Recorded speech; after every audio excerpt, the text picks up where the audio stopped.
ভিতৰত যদি কৰিব পাৰে বাহিৰত কিয় কৰিব নোৱাৰে ভিতৰত ট্ৰেইনিংটো চবকে দি আছে না ল'বই এইটো মানুহে হয় বছৰ বছৰ ধৰি গুৱাহাটীত খোৱা সমস্যা চলি আছে আৰু আপুনি সকলৰ বিষয়ে উত্থাপন কৰিছিল গতিকে কি ভাবে চৰকাৰে চাওক এটা কথা গুৱাহাটীত পুৰা মেট্ৰপলিটন এৰিয়াত গুৱাহাটী GMC এলেকাত আপোনালোকে জানে বহুতকেইটা স্কিমে ইয়াতে ফাংচন কৰে আৰু গুৱাহাটীৰ জনসাধাৰণক পানী যোগানৰ কাৰণে চৰকাৰে বৃহৎ ভালেকেইটা আঁচনি তেওঁলোকে বহু দিনৰ পৰাই ইমপ্লিমেণ্টেশ্যন কৰি আছে আৰু ইমান পানী যোগান আঁচনি কেইটামানত ইমান টকাৰ ফাণ্ডিং আছে যিটো হিচাপৰ বহুত বাহিৰত তাৰ পিছতো মহানগৰৰ জনসাধাৰণে পানীৰ কাৰণে জীয়াটো ভুগিব লগা হয় এতিয়া জাষ্ট বাৰিষা আৰম্ভই হ'ব এতিয়া আকৌ বানপানীৰ কাৰণে গুৱাহাটী মহানগৰবাসী আকৌ ভুগিব লগা আৰম্ভ হ'ব পানী অহাৰ লগে লগে নৱগ্ৰহৰ পানী নামি আহিব এই ছাইডটো একদম কলাপছ হৈ যাব ইফালে পানী নামি আহিব এই গোটেই এইটো ৰোড কলাপছ হ'ব GS ৰোড কলাপছ হ'ব তাৰ কাৰণে তেতিয়া আকৌ হাহাকাৰ লাগিব তাৰপিছত যেতিয়া পানী শুকাব কোনো কাম নাই এতিয়া ক'ব চব লগাইছোঁ ব্যৱস্থা কৰিছোঁ মেচিন লগাইছোঁ খোৱা পানীৰ গুৱাহাটী মহানগৰবাসীয়ে যথেষ্ট জীয়াটো ভুগিব লগা হৈ আছে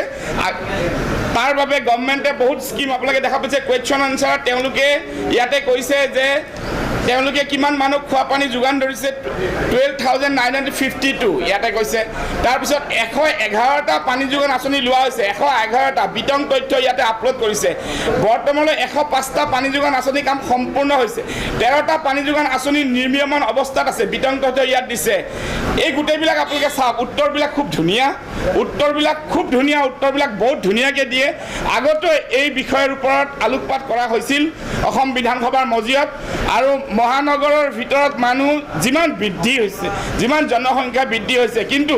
যিমানবোৰ আঁচনি প্ৰয়োগ কৰি আছে যিমানবোৰ আঁচনি এষ্টাব্লিছ কৰি আছে সেইবিলাক কেৱল ডাঙৰ ফাংচনাৰী কৰি আছে কিন্তু তাৰ পৰা ৰিজাল্ট মহানগৰবাসীয়ে পোৱা নাই পানীৰ ক্ষেত্ৰত যথেষ্ট জীয়াটো ভুগিব লগা হয় আৰু উত্তৰটো দিব লগা কাৰণে উত্তৰটো ধুনীয়াকৈ দি দিয়ে উত্তৰটো বৰ ধুনীয়াকৈ দি দিয়ে কিন্তু আপোনালোকে যদি মহানগৰীৰ বিভিন্ন প্ৰান্তত চাৰিওফালে বিয়পি পৰে আপোনালোকে কেমেৰা লৈ যায় আপোনালোকে দেখা পাব যে মহানগৰৰ এনেকুৱা কিছুমান ঠাই আছে য'ত মানুহে এতিয়াও পানীৰ কাৰণে হাহাকাৰ কৰিবলগীয়া দামনো ক'ত বাঢ়া নাই কোনোবাই কৈছে ৰাছিয়া ইউক্ৰেইনৰ যুদ্ধৰ কাৰণে নেমু টেঙাৰে দাম বাঢ়ি গৈছে তাহাত যুদ্ধ হৈছে ইয়াত নেমু টেঙাৰ দাম বাঢ়িছে মূল্যবৃদ্ধি ক'ত হোৱা নাই